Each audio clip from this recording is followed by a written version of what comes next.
Welcome students. My name is Kagarappa, Assistant Professor, Commerce. Today we are going to discuss about the subject financial management. So in this session we are going to discuss about introduction to finance. So before that we just recap the subject. So ಈಗಾಗಲೇ ನಾವು ಹಣಕಾಸಿನ ಬಗ್ಗೆ ಕೇಳ್ಕೊಂಡಿರ್ತೀವಿ. So ಹಣಕಾಸು ಅಂದರೆ ಏನು? Finance. So finance is the allocation of assets, liabilities and funds to reach the most out of the activity. So finance ಅಂದರೆ ಆಸ್ತಿಗಳಿರ್ಬೋದು ಅಥವಾ ಹೊಣೆಗಾರಿಕೆಗಳಿರ್ಬೋದು ಅಥವಾ ಹಣಕಾಸು ಇರ್ಬೋದು. ಆ ಹಣಕಾಸುಗಳನ್ನು ಅಥವಾ ಆ ಅಸೆಟ್ಗಳನ್ನು ಅಥವಾ ಲಯಬಿಲಿಟಿಗಳನ್ನು ನಾವು ಬೇರೆ ಬೇರೆ ವಿವಿಧ ವಿಭಾಗಗಳಲ್ಲಿ ಅದನ್ನು ಹಂಚಿಕೆ ಮಾಡುವಂಥದ್ದು ಮತ್ತು ಹಂಚಿಕೆ ಮಾಡಿರುವಂಥದ್ರಲ್ಲಿ ನಾವು ಅದರಲ್ಲಿ ಉತ್ತಮವಾದಂತಹ ಒಂದು ಪ್ರತಿಫಲವನ್ನು ಪಡೆಯುವಂಥದ್ದನ್ನು ನಾವು ಹಣಕಾಸು ಅಂತ ಹೇಳ್ತೀವಿ. Next, personal finance. So personal finance ಸಾಧಾರಣವಾಗಿ ಎಲ್ಲರೂ ಕೂಡ ವೈಯಕ್ತಿಕವಾಗಿ ಹಣಕಾಸಿನ ನಿರ್ವಹಣೆ ಮಾಡಿರ್ತಾರೆ. So personal finance is managing the financial of funds of on individual and helping them achieving the desired goals. So personal finance ಅಂತ ಹೇಳಿದ್ರೆ ವೈಯಕ್ತಿಕವಾಗಿ ನಾವು ಹಣಕಾಸನ್ನು ನಿರ್ವಹಣೆ ಮಾಡುವಂಥದ್ದು ಮತ್ತು ನಮ್ಮ ಏನು ಗುರಿಗಳಿವೆ, ಹಣಕಾಸಿನ ಗುರಿಗಳಿರುತ್ತೆ, ಅದನ್ನು ಈಡೇರಿಸಿಕೊಳ್ಳಲಿಕ್ಕೆ ಮಾಡುವಂತಹ ನಾವು ಕಾರ್ಯಚಟುವಟಿಕೆಗಳು, ಹಣಕಾಸಿನ ವಿಭಾಗದಲ್ಲಿ ಮಾಡುವಂಥ ಕಾರ್ಯಚಟುವಟಿಕೆಗಳನ್ನು ಪರ್ಸನಲ್ ಫೈನಾನ್ಸ್ ಅಂತೇಳಿ ಕರಿತೀವಿ, ವೈಯಕ್ತಿಕವಾಗಿ ಮಾಡುವಂಥದ್ದು. Next, corporate finance is about funding the company and building the capital structure of the company.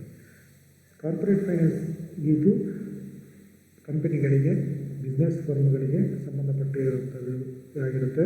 Corporate finance ಅಲ್ಲಿ ಆ ಒಂದು ಸಂಸ್ಥೆಗೆ ಬೇಕಾದಂತಹ ಉತ್ತಮವಾದ ಒಂದು ಬಂಡವಾಳದ ಒಂದು ರಚನೆಯನ್ನು ಮಾಡುವಂಥದ್ದು ಈ ಕಾರ್ಪೊರೇಟ್ ಫೈನಾನ್ಸ್ ಒಳಗೊಂಡಿರುತ್ತೆ. Introduction, meaning of finance. Finance is defined as the provision of money at the time when it is required. So finance is defined as, so it is a provision of money. Provision of money ಅಂತ ಹೇಳಿದ್ರೆ ನಮಗೆ ಒಂದು ಸಂಸ್ಥೆ, business ಸಂಸ್ಥೆ ಇರ್ಬೋದು ಅಥವಾ ಒಂದು corporate ವಲಯಕ್ಕಿರ್ಬೋದು, ಅಲ್ಲಿಗೆ ಬೇಕಾದಂತಹ ಹಣಕಾಸನ್ನು ನಾವು ಆ ಯಾವ ಸಮಯದಲ್ಲಿ ಅವಶ್ಯಕತೆ ಇರುತ್ತೆ ಆ ಅವಶ್ಯಕತೆ ಇರುವಂಥ ಸಮಯದಲ್ಲಿ ಹಣಕಾಸನ್ನು ಒದಗಿಸಿಕೊಡುವಂಥದ್ದನ್ನು ಫೈನಾನ್ಸ್ ಅಂತೇಳಿ ನಾವು ತಿಳಿಬೋದು. ಯಾವುದೇ ಒಂದು ಕೆಲಸವನ್ನು ಮಾಡಬೇಕಾಗಿರುತ್ತೆ ಒಂದು ಸಂಸ್ಥೆಯಲ್ಲಿ, ಆ ಸಂಸ್ಥೆಯಲ್ಲಿ ಕೆಲಸ ಮಾಡಬೇಕಾದ್ರೆ ಹಣಕಾಸಿನ ಅಗತ್ಯ ಇರುತ್ತೆ. ಆ ಹಣಕಾಸಿನ ಅಗತ್ಯ, ಆ ಹಣವನ್ನು ನಾವು ಆ ಒಂದು ಸಮಯದಲ್ಲಿ ಪೂರೈಕೆ ಮಾಡುವಂಥದ್ದು ವಿವಿಧ ಮೂಲಗಳಿಂದ ಇರ್ಬೋದು, ಅದನ್ನು ಹಣಕಾಸು ಅಂತೇಳಿ ನಾವು ತಿಳ್ಕೊಳ್ಬೋದು. Finance is defined as the management of money and includes activities such as investing, borrowing, lending, budgeting, saving and forecasting. So finance is also defined as the management of money. So finance ಅನ್ನೋದು ನಾವು ಹಣವನ್ನು ನಿರ್ವಹಣೆ ಮಾಡುವಂಥದ್ದು.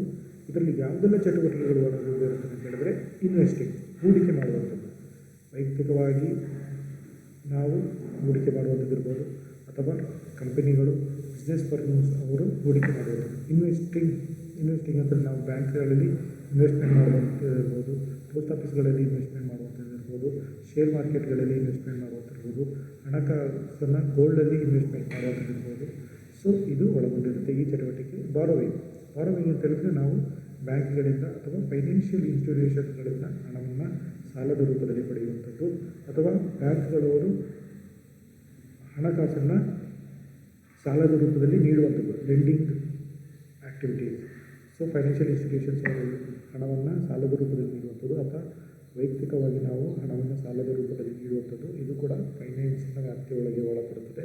ಅದೇ ರೀತಿ budgeting ಅಂತ ಹೇಳಿದ್ರೆ ನಾವು ನಮ್ಮ ಖರ್ಚುಗಳಿಗೆ ಅನುಗುಣವಾಗಿ ನಾವು ಒಂದು ವರ್ಷಕ್ಕೆ ಆಗುವಷ್ಟು ಬಜೆಟ್ಗಳನ್ನು ಮಾಡ್ತೀವಿ. ಬಜೆಟನ್ನು ನಾವು ತಿಳ್ಕೊಂಡಿರ್ಬೋದು, ಒಂದು ದೇಶದ ಬಜೆಟ್ ಇರ್ಬೋದು, ರಾಜ್ಯದ ಬಜೆಟ್ ಇರ್ಬೋದು, ಇದರಲ್ಲಿ ಒಳಗೊಂಡಂತೆ ನಮಗೆ ಎಷ್ಟು ಹಣಕಾಸಿನ ಸೌಲಭ್ಯ, ಒಂದು ಹಣಕಾಸಿನ ಹರಿವು ನಮಗೆ ಒಂದು ವರ್ಷದಲ್ಲಿ ಆಗುತ್ತೆ. ಅದೇ ರೀತಿ ಆ ಹಣಕಾಸನ್ನು ನಾವು ಯಾವ ವಿವಿಧ ಖರ್ಚುಗಳಿಗೆ ಅದನ್ನು ಬಳಕೆ ಮಾಡ್ತೀವಿ ಅನ್ನೋದನ್ನು ಬಡ್ಜೆಟ್ ಮಾಡುವಂಥದ್ದು. ಸೇವಿಂಗ್ಸ್, ಹಣವನ್ನು ಉಳಿತಾಯ ಮಾಡುವಂಥದ್ದು. ಹಣವನ್ನು ಬ್ಯಾಂಕಲ್ಲಿ ಉಳಿತಾಯ ಮಾಡ್ತೀವಿ, ಮನೆಯಲ್ಲಿ ನಮಗೆ ಅಗತ್ಯ ಖರ್ಚುಗಳಿಗೆ ನಾವು ಹಣವನ್ನು ಕೂಡಿಡ್ತೀವಿ. ಅದೇ ರೀತಿ ಆ್ಯಂಡ್ ಫೋರ್ಕಾಸ್ಟಿಂಗ್ ಅಂತ ಹೇಳಿದ್ರೆ ನಮಗೆ ಮುಂದಿನ ಏನೇನು ಖರ್ಚು ವೆಚ್ಚಗಳಿರುತ್ತೆ ಆ ಖರ್ಚು ವೆಚ್ಚಗಳಿಗೆ ಎಷ್ಟು ಹಣಕಾಸಿನ ಅವಶ್ಯಕತೆ ಇರುತ್ತೆ ಅನ್ನೋದನ್ನು ನಾವು ಈಗಲೇ ಒಂದು ಮುಂದಾಲೋಚನೆ ಮಾಡುವಂಥದ್ದು. ಇದು ಕೂಡ ಹಣಕಾಸಿನ ವ್ಯಾಪ್ತಿಯೊಳಗೆ ಬರುತ್ತೆ.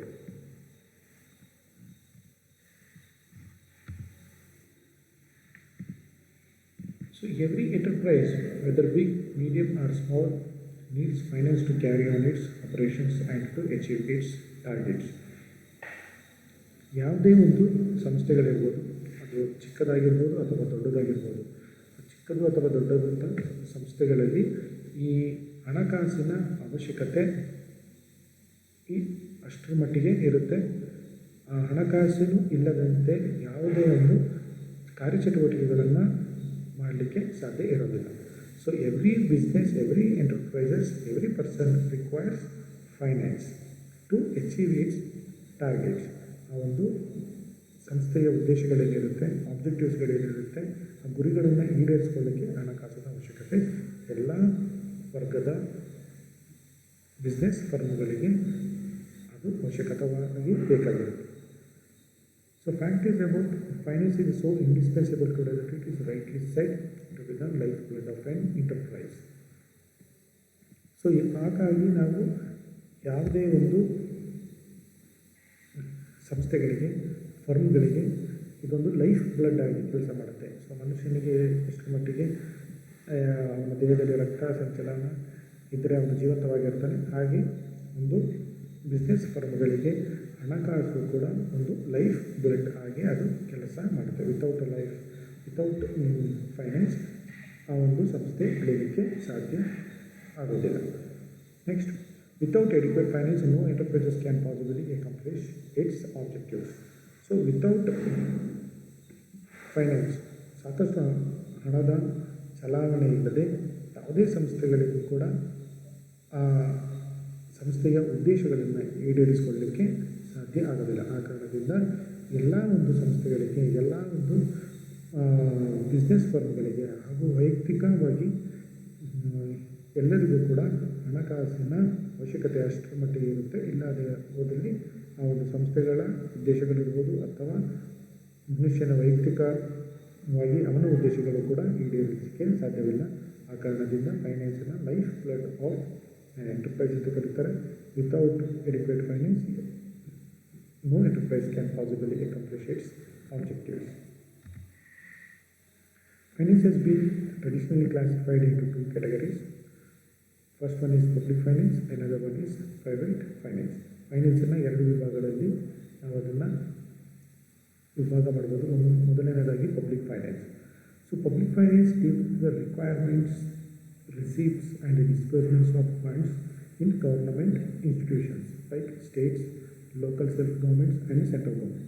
ಸೊ ಪಬ್ಲಿಕ್ ಫೈನಾನ್ಸ್ ಅಂತ ಹೇಳಿದ್ರೆ ಪಬ್ಲಿಕ್ ಫೈನಾನ್ಸ್ ಸಾರ್ವಜನಿಕ ಹಣಕಾಸು. ಸಾರ್ವಜನಿಕ ಹಣಕಾಸನ್ನು ನಾವು ಸಾಧಾರಣವಾಗಿ ಎಲ್ಲಿ ನೋಡ್ತೀವಿ ಅಂತ ಹೇಳಿದ್ರೆ ರಾಜ್ಯ ಮಟ್ಟದ್ದು, ಕೇಂದ್ರ ಸರ್ಕಾರವಂಥದ್ದು ಅಥವಾ ಸ್ಥಳೀಯ ಸಂಸ್ಥೆಗಳಲ್ಲಿ, ಸರ್ಕಾರ ಮಟ್ಟದಂತಹ ಯಾವುದೇ ಒಂದು ಸಂಸ್ಥೆಗಳಲ್ಲಿ, ರಾಜ್ಯ ಮಟ್ಟದಿರ್ಬೋದು, ಅದಕ್ಕಿಂತ ಕೆಳವರ್ಗದಂಥ ಸ್ಥಳೀಯ ಸಂಸ್ಥೆಗಳಲ್ಲಿ ಹಣಕಾಸಿನ ಅಗತ್ಯಗಳಿರುತ್ತೆ. ಅವರು ಸಾಕಷ್ಟು ವಿವಿಧ ಮೂಲಗಳಿಂದ ಹಣಕಾಸುಗಳನ್ನು ಪಡೆದುಕೊಳ್ತಾರೆ. ಟ್ಯಾಕ್ಸ್ ರೂಪದಲ್ಲಿ ಇರ್ಬೋದು ಅಥವಾ ವಸೂಲಾತಿ ರೂಪಗಳಲ್ಲಿ ಇರ್ಬೋದು. ಅದನ್ನು ಅವರು ಸಂಗ್ರಹ ಮಾಡ್ತಾರೆ. ಆ ಸಂಗ್ರಹದಂಥ ಹಣವನ್ನು ಅವರು ವಿವಿಧ ಕಲ್ಯಾಣ ಯೋಜನೆಗಳಿಗಾಗಿ, so they will dispose of funds in government institutions. Disbursement, ಹೀಗೆ ಅವರು ವಿವಿಧ ರೂಪಗಳಲ್ಲಿ ಅದನ್ನು ಡಿಸ್ಪಸ್ ಮಾಡ್ತಾರೆ, ಖರ್ಚು ವೆಚ್ಚಗಳನ್ನು ಮಾಡ್ತಾರೆ ಅನ್ನೋದನ್ನು ತಿಳ್ಕೊಳ್ಳುವಂಥದ್ದು ಪಬ್ಲಿಕ್ ಫೈನಾನ್ಸ್ ಒಳಗೊಂಡಿರುತ್ತೆ. Private finance is concerned with requirements, receipts and disbursements of funds in case of an individual, a profit-seeking business organization and a non-profit organization. So private finance ಅಂತ ಹೇಳಿದ್ರೆ ಒಬ್ಬ ವ್ಯಕ್ತಿಗೆ ಸಂಬಂಧಪಟ್ಟಂಥದ್ದು, ಇಂಡಿವಿಜುವಲ್ ವ್ಯಕ್ತಿಗಳಿಗೆ ಅಥವಾ ಒಂದು ಬಿಸ್ನೆಸ್ ಆರ್ಗನೈಸೇಷನ್ಗೆ ಅಥವಾ ನಾನ್ profit organisation ಸಂಸ್ಥೆಗಳಿಗೆ, ಒಂದು ಇಂಡಿವಿಜುವಲ್ ಆದಂತಹ ಒಂದು ಬಿಸ್ನೆಸ್ ಫಾರ್ಮ್ ಇರ್ಬೋದು, ನಾನ್ ಪ್ರಾಫಿಟ್ ಆರ್ಗನೈಸೇಷನ್ ಇರ್ಬೋದು, ಅಥವಾ ವ್ಯಕ್ತಿಗಳಿಗೆ ಸಂಬಂಧಪಟ್ಟಂತಹ ಹಣಕಾಸನ್ನು ನಿರ್ವಹಣೆ ಮಾಡುವಂಥದ್ದು, ಮತ್ತು ಅವರು ಅದನ್ನು ಹಣವನ್ನು ಸಂಗ್ರಹ ಮಾಡುವಂಥದ್ದು, ಮತ್ತು ಹಣವನ್ನು ಖರ್ಚು ಮಾಡುವಂಥದ್ದು, ಡಿಸ್ಬರ್ಸ್ಮೆಂಟ್ ಮಾಡುವಂಥದ್ದನ್ನು ನಾವು ಪ್ರೈವೇಟ್ ಫೈನಾನ್ಸ್ ಅಂತೇಳಿ ತಿಳ್ಕೊಳ್ಬೋದು. So private finance can be classified into personal finance, business finance and finance of non profit organisation. So personal finance managing one's own daily needs of funds. ವೈಯಕ್ತಿಕವಾಗಿ ಒಬ್ಬ ವ್ಯಕ್ತಿಯ ಅವನ ದಿನನಿತ್ಯದ ಕಾರ್ಯಚಟುವಟಿಕೆಗಳಿಗೆ ಅವನಿಗೆ ಬೇಕಾದಂತಹ ಹಣಕಾಸನ್ನು ಅವನು ಪಡೆದುಕೊಳ್ಳುವಂಥದ್ದು ಮತ್ತು ಅದನ್ನು ಅವನು ಖರ್ಚು ಮಾಡುವಂಥದ್ದು.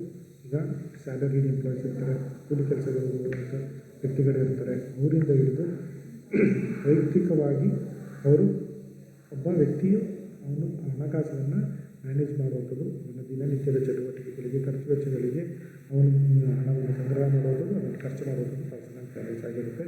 Business finance, financial management of profit making organisation in the field of industry, trade and commerce. ಯಾವುದೇ ಒಂದು ಸಂಸ್ಥೆಯು ಲಾಭದ ಉದ್ದೇಶಕ್ಕಾಗಿ ಸ್ಥಾಪನೆಯಾಗಿರುತ್ತೆ, ಪ್ರಾಫಿಟ್ ಮೇಕಿಂಗ್ ಆರ್ಗನೈಸೇಷನ್ ಆಗಿರುತ್ತೆ. ಯಾವುದೇ ಒಂದು ಇಂಡಸ್ಟ್ರಿ ಇರ್ಬೋದು, ಒಂದು ಟ್ರೇಡ್ ಅಥವಾ ಕಾಮರ್ಸ್, ಯಾವುದೇ ಒಂದು ವಾಣಿಜ್ಯ ಚಟುವಟಿಕೆ ಮಾಡುವಂತಹ ಯಾವುದೇ ಒಂದು ಬಿಸ್ನೆಸ್ ಫರ್ಮ್ ಆಗಿರ್ಬೋದು, ಬಿಸ್ನೆಸ್ ಯೂನಿಟ್ ಆಗಿರ್ಬೋದು, ಟ್ರೇಡ್ ಆಗಿರ್ಬೋದು, ಇಂಡಸ್ಟ್ರಿ ಆಗಿರ್ಬೋದು, ಫ್ಯಾಕ್ಟ್ರಿ ಆಗಿರ್ಬೋದು, ಅವರು ತಮ್ಮ ಸಂಸ್ಥೆಗೆ ಬೇಕಾದ ಹಣವನ್ನು ಅವರು ಸಂಗ್ರಹ ಮಾಡ್ತಾರೆ. ಅದೇ ರೀತಿ ಅವರು ಆ ಒಂದು ವಿವಿಧ ರೂಪಗಳಲ್ಲಿ ಹಣವನ್ನು ಖರ್ಚು ಮಾಡ್ತಾರೆ. ಇದನ್ನು ನಾವು ಸ್ಥಿತಿ ಮಾಡುವಂಥದ್ದನ್ನು ಬಿಸ್ನೆಸ್ ಫೈನಾನ್ಸ್ ಅಂತೇಳಿ ತಿಳ್ಕೊಳ್ಬೋದು. Finance of non profit organisation, ಕೆಲವೊಂದು ಸಂಸ್ಥೆಗಳ ಮುಖ್ಯ ಉದ್ದೇಶ ಏನು ಅಂತ ಹೇಳಿದ್ರೆ ಪ್ರಾಫಿಟ್ ಮಾಡುವಂತಾಗಿರೋದಿಲ್ಲ, ಬದಲಾಗಿ ಅವರು ಸೋಷಿಯಲ್ ಸರ್ವಿಸ್ ಉದ್ದೇಶದಿಂದ ರಚನೆ ಆಗಿರುವಂತಹ ಸಾಕಷ್ಟು ಸಂಸ್ಥೆಗಳಿರ್ತವೆ. ಸೋಷಿಯಲ್ ಸರ್ವಿಸ್ ಜೊತೆಗೆ ಅಲ್ಲಿ ಹಣಕಾಸಿನ ವ್ಯವಹಾರಗಳು ನಡೆಯುತ್ತಿರುತ್ತದೆ. Financial management of charitable, religious, educational, social and other similar organisations. ಈ ಥರ ಸಂಸ್ಥೆಗಳಿಗೆ ಸಂಬಂಧಪಟ್ಟಂಥ ನಮ್ಮ ಕಾಲೇಜುಗಳು ಇರ್ಬೋದು, ಅಥವಾ ಧಾರ್ಮಿಕ ಸಂಸ್ಥೆಗಳಿರ್ಬೋದು, ದೇವಸ್ಥಾನಗಳಿರ್ಬೋದು, ಮಠ ಮಾನ್ಯಗಳಿರ್ಬೋದು, ಆ್ಯಂಡ್ ಅದರ್ ಸಿಮಿಲರ್ ಆರ್ಗನೈಸೇಷನ್. ಈ ರೀತಿಯಾದಂತಹ ಸೇವೆಯ ಉದ್ದೇಶವನ್ನು ಇಟ್ಕೊಂಡು ಸ್ಥಾಪನೆಯಾದಂತಹ ಎಲ್ಲ ಸಂಸ್ಥೆಗಳಿಗೆ ಸಂಬಂಧಪಟ್ಟಂಥ ಹಣಕಾಸಿನ ನಿರ್ವಹಣೆ ಮಾಡುವಂಥದ್ದನ್ನು finance of non profit organisation ಅಂತೇಳಿ ತಿಳ್ಕೊಳ್ಬೋದು. ಇನ್ನು ಮುಂದುವರೆದು ಮೈಕ್ರೋ ಫೈನಾನ್ಸ್. ಸೊ ಫೈನಾನ್ಸಲ್ಲಿ ಬೇರೆ ಯಾವ ಟರ್ಮ್ಸ್ಗಳು ಬರುತ್ತೆ? Micro finance is also known as micro credit, specifically designed for individuals who do not have easy access to financial services. So microfinance is normally known as microcredit. ಸಣ್ಣ ಪುಟ್ಟದಾದಂತಹ ಸಾಲಗಳನ್ನು ನೀಡುವಂಥದ್ದು, ಸಣ್ಣ ಒಂದು ಬಿಸ್ನೆಸ್ಗಳಿಗೆ ನೀಡುವಂತಹ ಸಣ್ಣ ಪುಟ್ಟ ಸಾಲ ವಿತಿನ್ 50,000 ಒಳಗೆ ಇರ್ಬೋದು, 10,000, 15,000, 20,000 ಆ ರೀತಿಯ ಹಣಕಾಸನ್ನು ಸಾಲದ ರೂಪದಲ್ಲಿ ಹಣವನ್ನು ಪಡೆಯುವಂಥದ್ದು. ಈ ರೀತಿಯಾದಂತಹ ಟ್ರಾನ್ಸಾಕ್ಷನ್ಗಳನ್ನು ಮಾಡುವಂಥದ್ದು. Specifically design for individuals do not have easy access to financial services. Those people living far away from urban places, town places, and they do not have any communication ಅಂತ ಅವರು ವ್ಯಾಪ್ತಿಯ ಒಳಗಡೆ ಅವ್ರಿಗೆ ಬ್ಯಾಂಕಿಂಗ್ ಫೆಸಿಲಿಟಿ ಸಿಗೋದಿಲ್ಲ, financial institution ಫೆಸಿಲಿಟೀಸ್ಗಳು ಸಿಗೋದಿಲ್ಲ. ಅಂತಹ ಸಂದರ್ಭಗಳಲ್ಲಿ ಮುಖ್ಯವಾಗಿ ನಿರ್ವಹಣೆ ಮಾಡುತ್ತಿರುವಂತಹ ಬ್ಯಾಂಕ್ಗಳವರು ತಮ್ಮ ಸಣ್ಣ ಒಂದು ಯೂನಿಟನ್ನು ಆ ಗ್ರಾಮ ಪ್ರದೇಶಗಳಲ್ಲಿ ಒಂದು ಸಣ್ಣ ಯೂನಿಟನ್ನು ರಚನೆ ಮಾಡಿ ಆ ಯೂನಿಟ್ಗಳ ಮುಖಾಂತರ ಅಲ್ಲಿನ ಹಣಕಾಸಿನ ಸೌಲಭ್ಯಗಳಿಗೆ ತಕ್ಕವಾಗಿ ಅಲ್ಲಿಯ ಅವಶ್ಯಕತೆ ಇರುತ್ತವರಿಗೆ ಹಣಕಾಸಿನ ಸಾಲವನ್ನು ಕೊಡುವಂಥದ್ದು. Next, trade finance. Trade finance is a financial service and instruments that enable and facilitate trade internationally for importers and exporters. So trade finance ಹೇಳಿದ್ರೆ ಫೈನಾನ್ಷಿಯಲ್ ಸರ್ವಿಸಸ್ ಆ್ಯಂಡ್ ಇನ್ಸ್ಟ್ರೂಮೆಂಟ್ಸ್, ಸಾಕಷ್ಟು ಇನ್ಸ್ಟ್ರೂಮೆಂಟ್ಸ್ಗಳು ಅವೈಲೇಬಲ್ ಇದೆ ಈಗ ಇಂಪೋರ್ಟರ್ಸ್ ಮತ್ತು ಎಕ್ಸ್ಪೋರ್ಟರ್ಸ್. ಯಾಕೆ ಅಂತ ಹೇಳಿದ್ರೆ ಸಾಕಷ್ಟು ಉದ್ಯಮಗಳು ಈಗ ಇಲ್ಲಿ ತಯಾರಿಸಿದಂಥ ಸ್ವದೇಶಿ ಗೂಡ್ಸ್ಗಳನ್ನು ಬೇರೆ ದೇಶಗಳಿಗೆ ಎಕ್ಸ್ಪೋರ್ಟ್ ಮಾಡ್ತಿರ್ತಾರೆ. ಎಕ್ಸ್ಪೋರ್ಟ್ ಮಾಡಬೇಕಾದ್ರೆ ಅವರು ತುಂಬ ಸಾಲದ ರೂಪದಲ್ಲಿ ಅವರು ಗೂಡ್ಸ್ಗಳನ್ನು ಕಳಿಸಿರ್ತಾರೆ, ಆಮೇಲೆ ಹಣವನ್ನು ಪಡೆಯಬೇಕಾಗಿರುತ್ತೆ. ಆ ಒಂದು ವ್ಯವಹಾರದಲ್ಲಿ ಸಾಕಷ್ಟು ಎಚ್ಚರಿಕೆ ವಹಿಸಿ ಗೂಡ್ಸ್ಗಳನ್ನು ಸೇಲ್ ಮಾಡಬೇಕಾಗಿರ್ತದೆ. ಆ ಸಂದರ್ಭಗಳಲ್ಲಿ ಆ ಒಂದು ಸೆಲ್ಲರ್ಗಳಿಗೆ ಅನುಕೂಲವಾಗಲಿಕ್ಕೆ ಸಾಕಷ್ಟು ಇನ್ಸ್ಟ್ರೂಮೆಂಟ್ಸ್ಗಳನ್ನು ಅವರು ಲೆಟರ್ ಆಫ್ ಕ್ರೆಡಿಟ್ ಇರ್ಬೋದು, ಈ ರೀತಿಯಾದಂತಹ ಇನ್ಸ್ಟ್ರೂಮೆಂಟ್ಸ್ಗಳನ್ನು ಬ್ಯಾಂಕ್ಸ್ ಅವರು ಫೈನಾನ್ಷಿಯಲ್ ಇನ್ಸ್ಟಿಟ್ಯೂಷನ್ಸ್ಗಳನ್ನು ಕೊಡ್ತಾರೆ. ಸೊ ಈ ರೀತಿಯಾದಂಥ ಇಂಪೋರ್ಟರ್ಸ್ ಮತ್ತು ಎಕ್ಸ್ಪೋರ್ಟರ್ಸ್ಗಳ ನಡುವೆ ನಡೆಯುವಂತಹ ಹಣಕಾಸಿನ ವ್ಯವಹಾರಗಳನ್ನು ಟ್ರೇಡ್ ಫೈನಾನ್ಸ್ ಅಂತೇಳಿ ಕರೀತಾರೆ. Next we will discuss about what are the important finance functions. So finance function ನಲ್ಲಿ ಮೊದಲನೆಯದು investment decision. So investment decision is allocation of capital to long-term assets. Long-term assets ಇದು ಮುಖ್ಯವಾಗಿ ಸಂಸ್ಥೆಗಳಿಗೆ ಸಂಬಂಧಪಟ್ಟಿರುತ್ತೆ ಅಥವಾ ವೈಯಕ್ತಿಕವಾಗಿಯೂ ಕೂಡ ಕೆಲವೊಂದು ಬಾರಿ ಸಂಬಂಧಪಟ್ಟಿರುತ್ತದೆ. ಸೊ ಹೆಚ್ಚಿನದಾಗಿ ನಾವು ವೈಯಕ್ತಿಕವಾಗಿ ನಾವು ಲಾಂಗ್ ಟರ್ಮ್ ಎಸೆಟ್ಗಳಲ್ಲಿ ನಾವು ಹಣವನ್ನು ಹೂಡಿಕೆ ಮಾಡ್ತೀವಿ. ಹೂಡಿಕೆ ಮಾಡುವಂಥದ್ದು ಆಸ್ತಿಗಳನ್ನು ಖರೀದಿ ಮಾಡುವಂಥದ್ದು, ವೆಹಿಕಲ್ಗಳನ್ನು ಖರೀದಿ ಮಾಡುವಂಥದ್ದು, ಮನೆಯನ್ನು ಖರೀದಿ ಮಾಡುವಂಥದ್ದು ಅಥವಾ ಬಿಸ್ನೆಸ್ಗಳಿಗೆ ನಾವು ಹಣವನ್ನು ಹಾಕುವಂಥದ್ದು. ಇದು ನಮ್ಮ ಇನ್ವೆಸ್ಟ್ಮೆಂಟ್ ಡಿಸಿಷನನ್ನು ತೋರಿಸುತ್ತೆ. ಇದರಲ್ಲಿ ನಮ್ಮ ಹಣಕಾಸು ನಾವು ಯಾವ ರೂಪದಲ್ಲಿ ನಾವು ಲಾಂಗ್ ಟರ್ಮ್ಗಳಿಗೆ ನಾವು ಅದನ್ನು ಇನ್ವೆಸ್ಟ್ಮೆಂಟ್ ಮಾಡ್ಬೋದು. ನಾರ್ಮಲಾಗಿ ಬಿಸ್ನೆಸ್ ಫರ್ಮ್ಗಳು, ಕಾರ್ಪೊರೇಟ್ ಸೆಕ್ಟರ್ ಅವರು ಅವ್ರಿಗೆ ಬೇಕಾದಂತಹ ಒಂದು ಬಿಸ್ನೆಸ್ ಫರ್ಮ್ ಇರ್ಬೋದು, ಫ್ಯಾಕ್ಟ್ರಿಗಳಿರ್ಬೋದು, ಇದನ್ನು ಸ್ಥಾಪನೆ ಮಾಡಲಿಕ್ಕೆ ಆಸ್ತಿಯನ್ನು ಖರೀದಿ ಮಾಡಬೇಕಾಗಿರುತ್ತೆ, ಮೆಷಿನರಿಗಳನ್ನು ಖರೀದಿ ಮಾಡಬೇಕಾಗಿರುತ್ತೆ, ವೆಹಿಕಲ್ಸ್ಗಳನ್ನು ಖರೀದಿ ಮಾಡಬೇಕಾಗಿರುತ್ತೆ. ಸೊ ಈ ರೀತಿಯಾದಂತಹ ಲಾಂಗ್ ಟರ್ಮ್ ಎಸೆಟ್ಗಳನ್ನು ಸೃಜನೆ ಮಾಡಲಿಕ್ಕೆ ತಗೊಳ್ಳುವಂತಹ ಡಿಸಿಷನ್ಸ್ಗಳನ್ನು ಇನ್ವೆಸ್ಟ್ಮೆಂಟ್ ಡಿಸಿಷನ್ ಅಂತ ಹೇಳ್ತೇವೆ. ಈ ಸಂದರ್ಭದಲ್ಲಿ ಆ ಹಣಕಾಸನ್ನು ನಾವು ಎಲ್ಲಿಂದ ನಾವು ಅದನ್ನು ಪ್ರೊಕ್ಯೂರ್ ಮಾಡಿಕೊಂಡು ಆ ಹಣಕಾಸನ್ನು ಯಾವ ರೀತಿ ಲಾಂಗ್ ಟರ್ಮ್ ಎಸೆಟ್ಗಳಲ್ಲಿ ಇನ್ವೆಸ್ಟ್ಮೆಂಟ್ ಮಾಡಬೇಕು ಅನ್ನೋದನ್ನು ಡಿಸೈಡ್ ಮಾಡೋದನ್ನು ಇನ್ವೆಸ್ಟ್ಮೆಂಟ್ ಡಿಸಿಷನ್ ತಿಳಿಸಿಕೊಡುತ್ತೆ. Next financial decision, raising of funds. So ಎರಡನೆಯ ಒಂದು function financial decision. This is very important.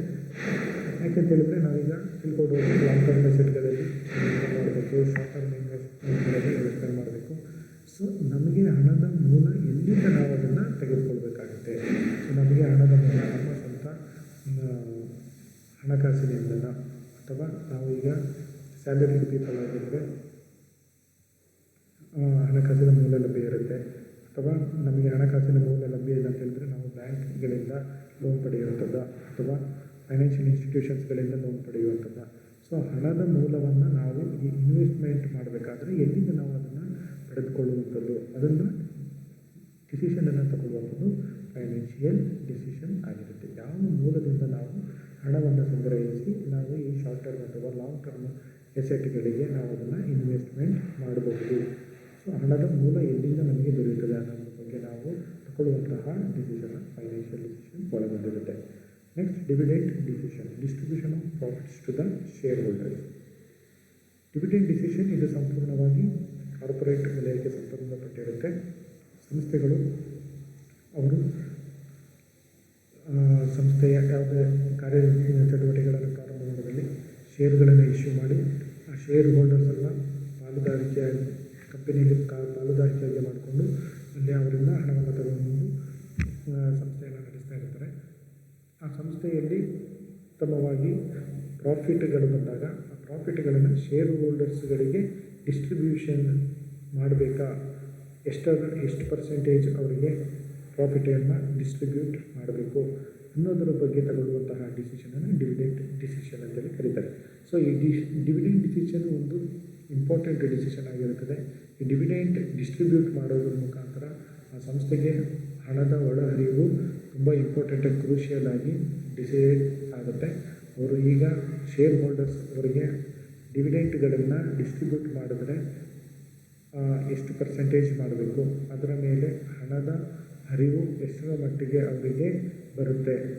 So ಅವರಿಗೆ ಡಿವಿಡೆಂಟ್ಗಳನ್ನು ಪ್ರಾಫಿಟ್ಗಳಲ್ಲಿ ಅವರಿಗೆ ಶೇರ್ ಹೋಲ್ಡರ್ಸ್ ಅವರಿಗೆ ನೀಡಿದಲ್ಲಿ ಅವರನ್ನು ಆ ಒಂದು ಅಕ್ಯುಮುಲೇಷನ್ ಆಫ್ ಫಂಡ್ಸ್ ಏನಿರುತ್ತೆ ಅದು ಕಡಿಮೆ ಆಗುತ್ತೆ.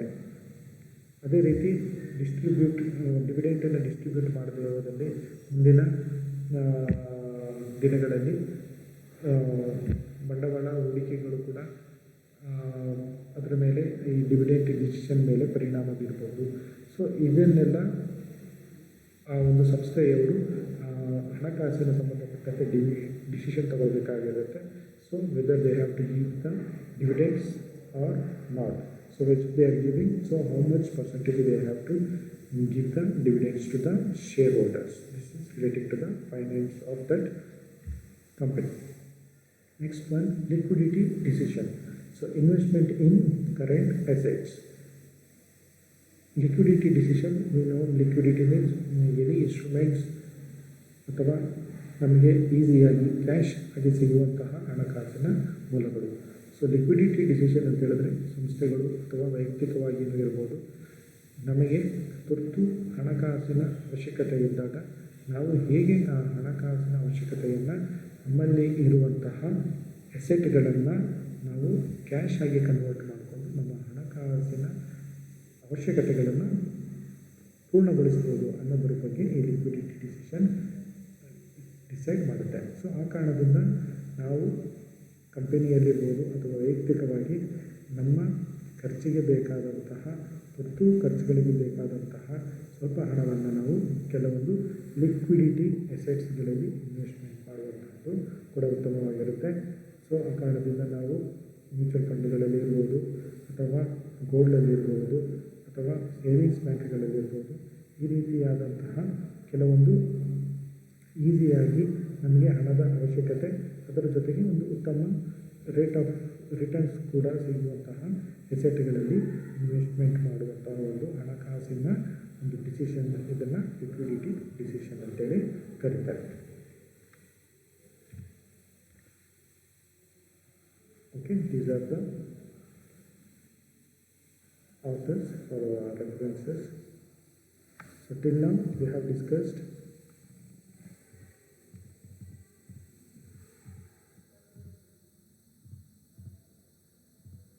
introduction, meaning of finance. Finance is defined as the provision of money at the time when it is required. So finance has been traditionally classified into two categories: public finance and private finance. And also we have discussed microfinance, what is trade finance. So and we have discussed four important functions of finance: investment decision, financial decision, dividend decision. Hope you all understood the session. Thank you.